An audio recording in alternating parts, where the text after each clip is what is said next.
Hola, amigas y amigos. Un saludo cordial, fraterno para todos ustedes. Vamos a hablar ahora de turismo. Y de turismo de un país hermano. Hablo del Perú. El Perú es un país que ha hecho un esfuerzo enorme, realmente notable, por atraer la industria del turismo. No es precisamente pues su gran extensión territorial, ¿no es cierto? No es como la nuestra, en donde tenemos un poco de todos los ecuatorianos, tenemos nevados, tenemos hielo, tenemos varios volcanes, eh, tenemos playas, tenemos selva, tenemos región insular, tenemos, claro está, como el Perú, mar por todas partes, y estamos en eso los ecuatorianos. Y como tales, debemos seguir los buenos ejemplos. La gastronomía peruana, por ejemplo, ha hecho un grandísimo esfuerzo.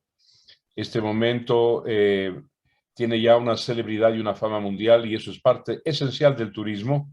Bueno, de todo esto voy a conversar con el economista Gustavo García. Él es un economista, tiene ya 5 meses viviendo con nosotros.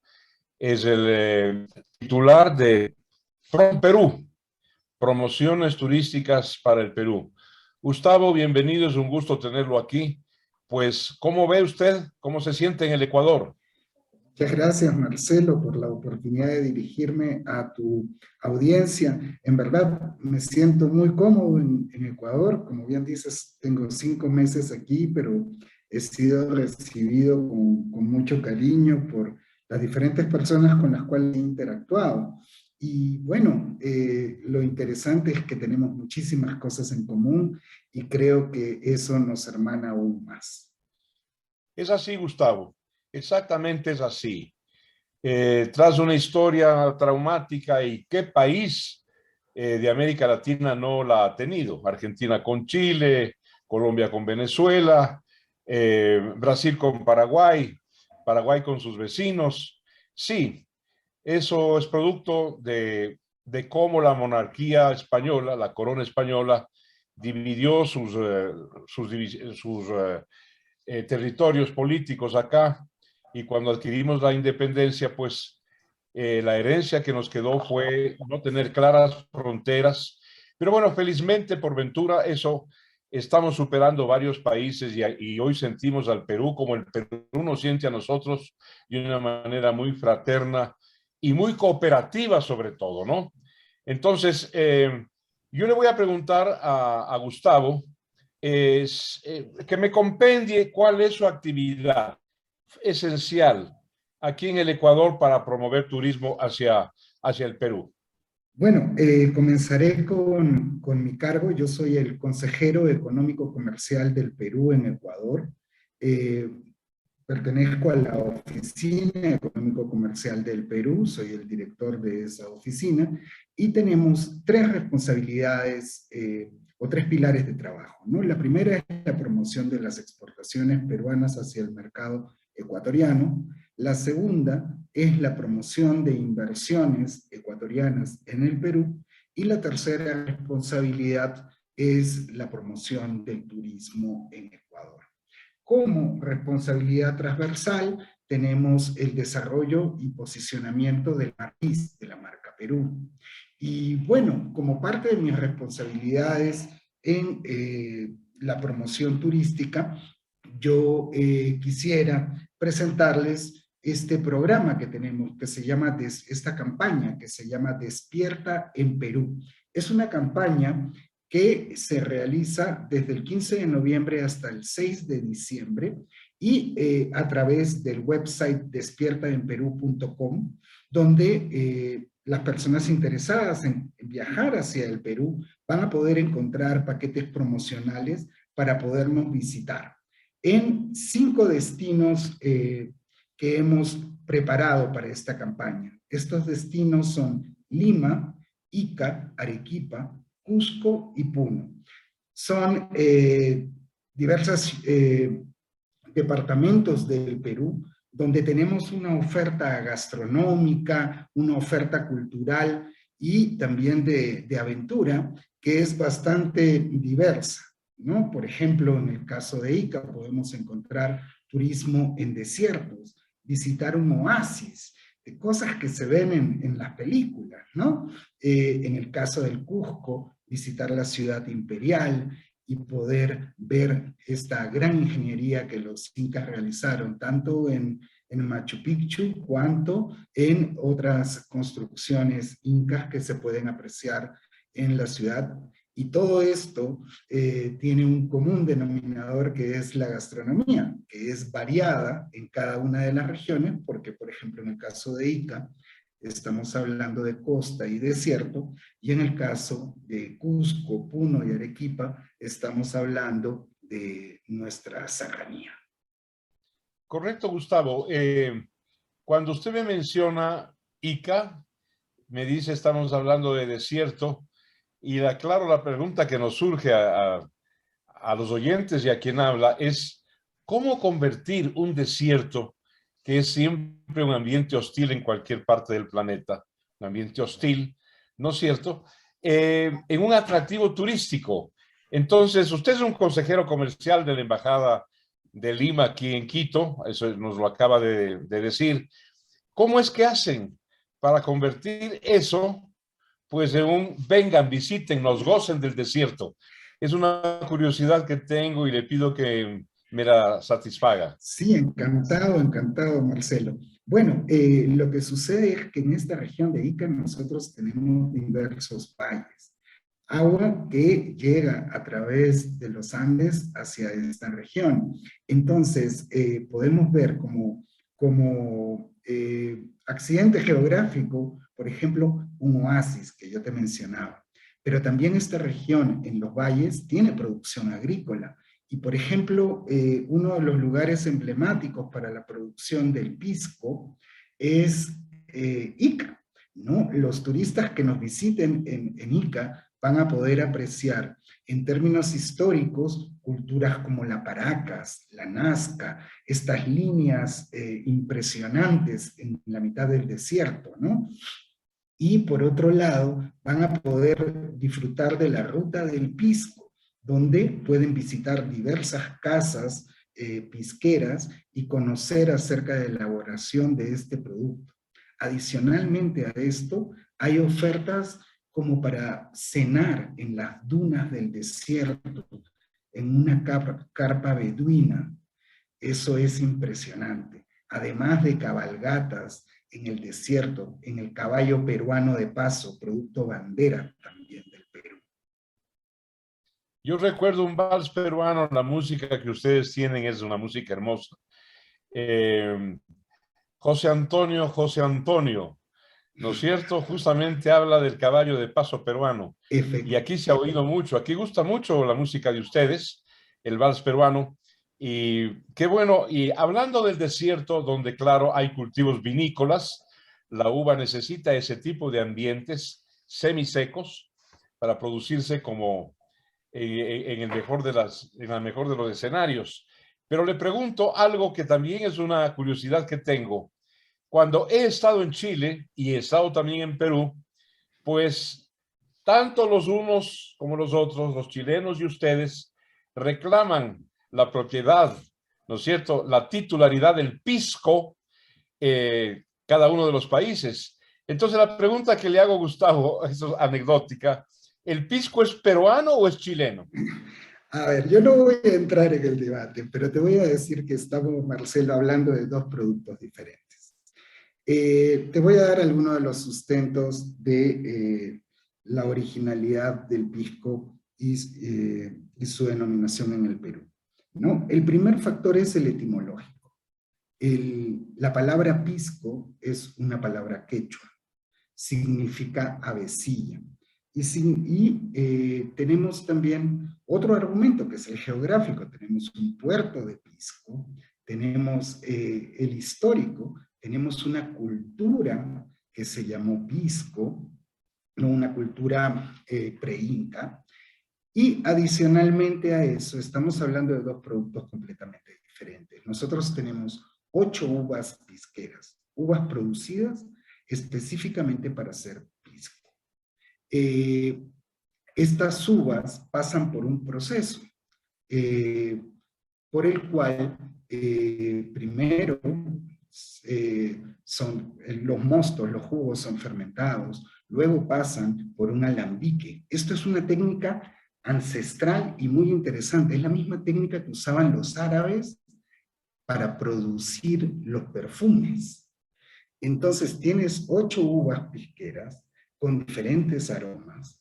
Tienes este proceso de hervir los mostos en un alambique.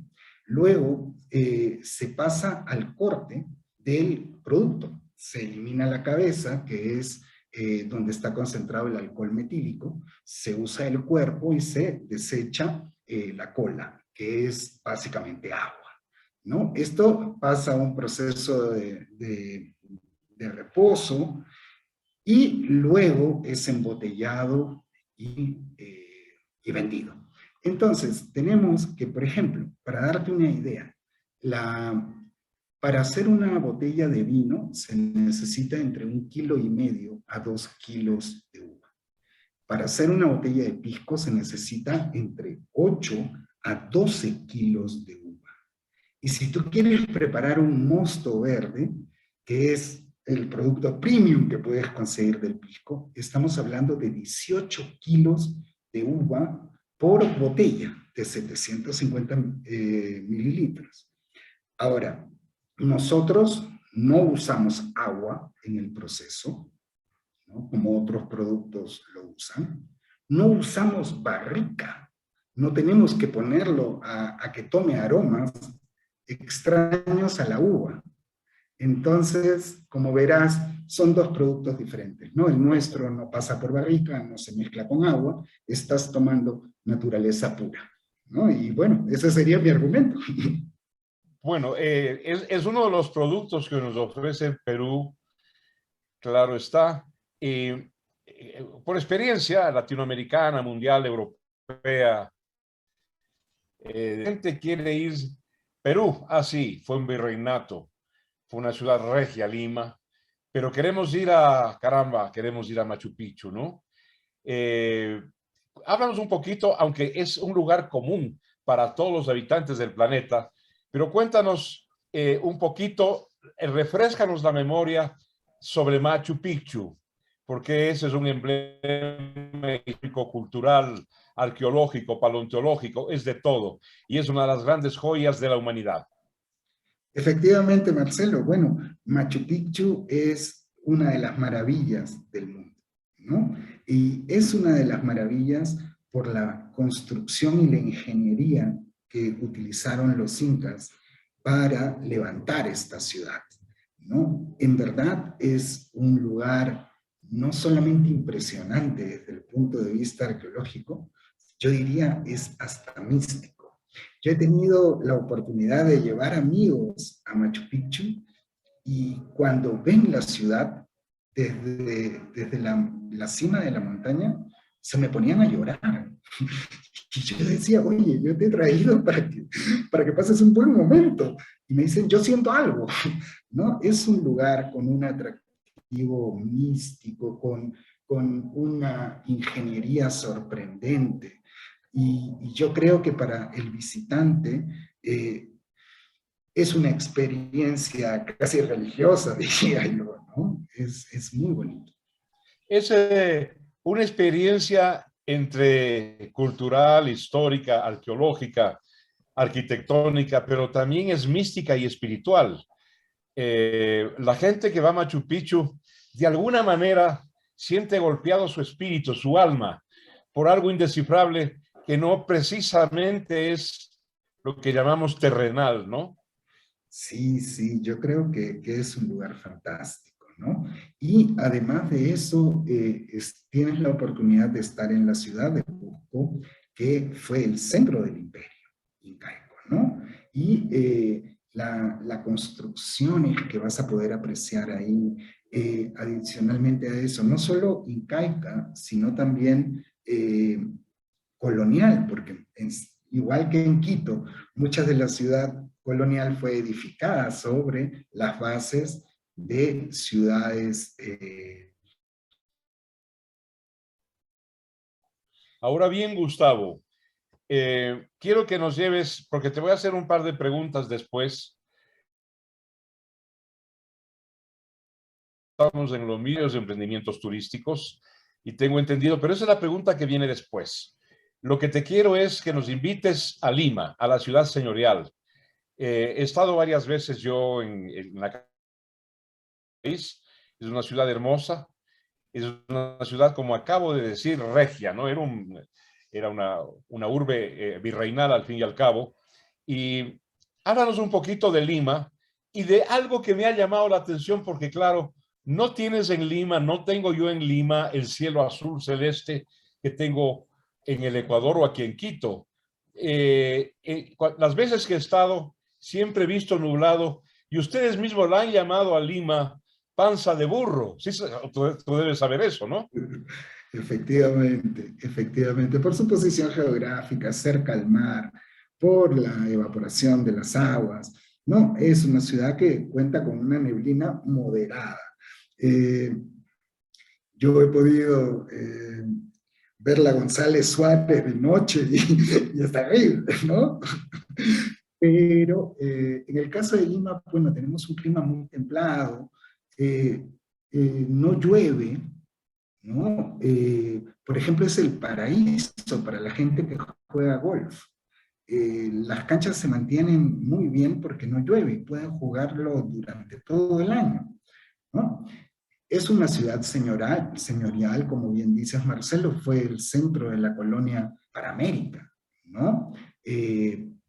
Hay muchos atractivos dentro de la ciudad que datan de la época pre-inca, de la época inca, la colonial, y también la República tiene sus encantos con estas construcciones afrancesadas, ¿no?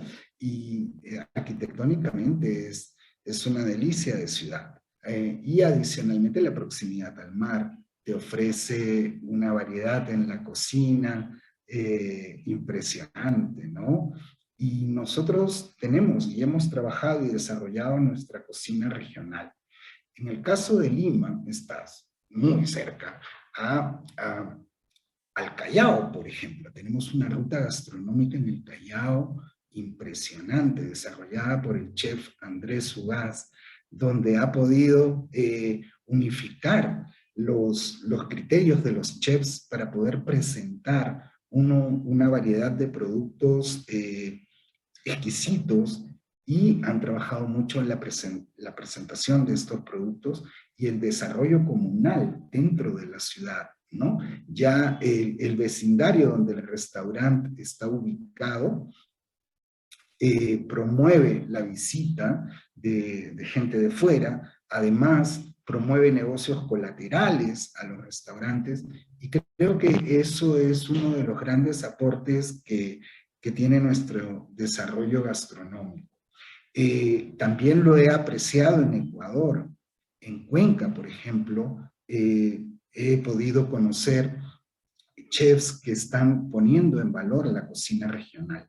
Y creo que es un gran momento para unirnos, eh, poder trabajar juntos, y nosotros estaríamos encantados de compartir nuestros conocimientos y nuestro aprendizaje, porque también en este proceso hemos tenido aciertos, pero también hemos cometido muchos errores que hemos podido rectificar en el tiempo, ¿no? Ahora, Gustavo, aquí viene la segunda parte de mi inquietud, entregándote a ti, a Perú, a PROM Perú, claro está, una felicitación, un beneplácito por todo lo que hacen.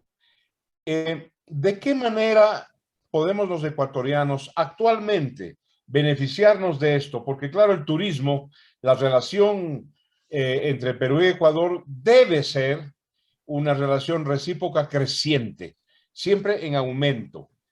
¿Tienes tú, como diplomático peruano, como promotor del turismo de tu país, tienes tú conexión con oficinas turísticas ecuatorianas que puedan establecer una reciprocidad para que peruanos vengan y disfruten de nuestro país?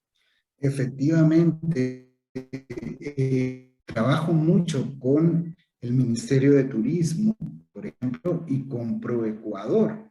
Justo la semana pasada, mi homólogo de Ecuador estuvo en Quito, visitamos la feria Expo Minas y tenemos una coordinación muy cercana porque también participamos en foros regionales y multilaterales. Y siempre hay un diálogo y hay una comunicación con nuestros pares para poder llevar una posición latinoamericana, ¿no? Que creo que nuestros países comparten muchos de los problemas y también tienen muchas de las oportunidades para salir adelante. Ecuador, por ejemplo, en términos de turismo a comunidades, tiene una experiencia muy grande.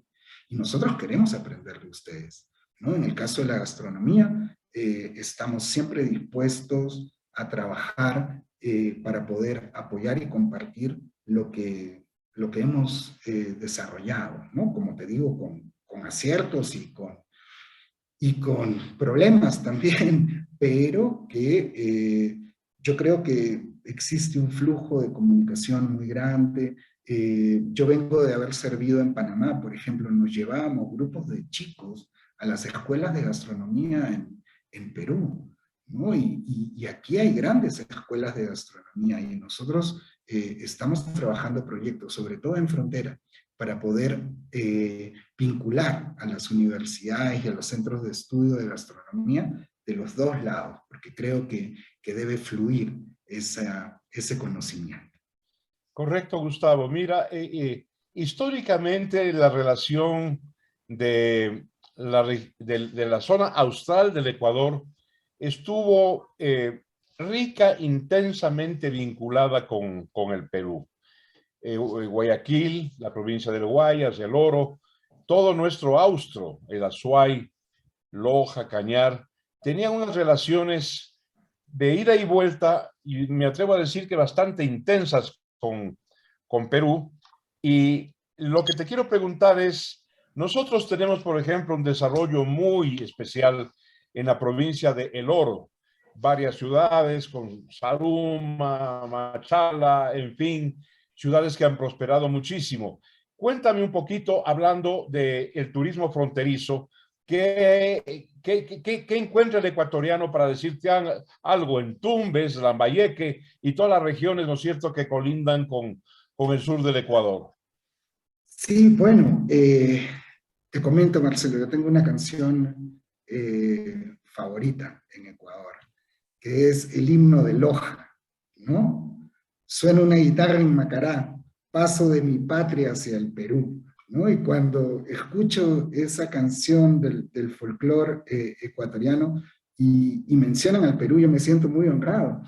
Y en verdad, nosotros tenemos que fluir, tenemos que conocernos más, tenemos que visitarnos más.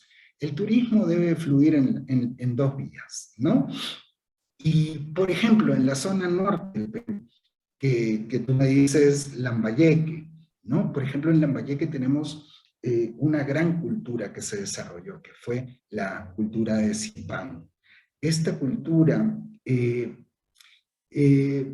cuenta con un personaje emblemático, que es el Señor de Zipán, ¿no? El Señor de Zipán es después de Tutankamón en Egipto, el descubrimiento arqueológico más importante del mundo, por la cantidad de piezas, por la finura que tienen, y es reciente, ¿no? Entonces es muy interesante cómo ha trabajado el doctor Walter Alba, el descubridor de estas tumbas, y ha podido incluso crear un museo.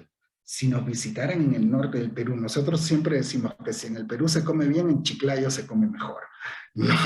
Entonces, tienen el aspecto de visitar al señor de Zipán, al señor de Sicán. Si bajan un poquito más hacia la Libertad, en Trujillo, van a poder encontrar la cultura Chan, la ciudad de barro más grande del mundo. Entonces, son muchos los atractivos que las personas pueden disfrutar, los ecuatorianos pueden disfrutar en el Perú. Pero sobre todo yo quiero destacar esta campaña de Despierta Perú que promueve estas 5 ciudades, Lima, Ica, Arequipa, Cusco y Puno.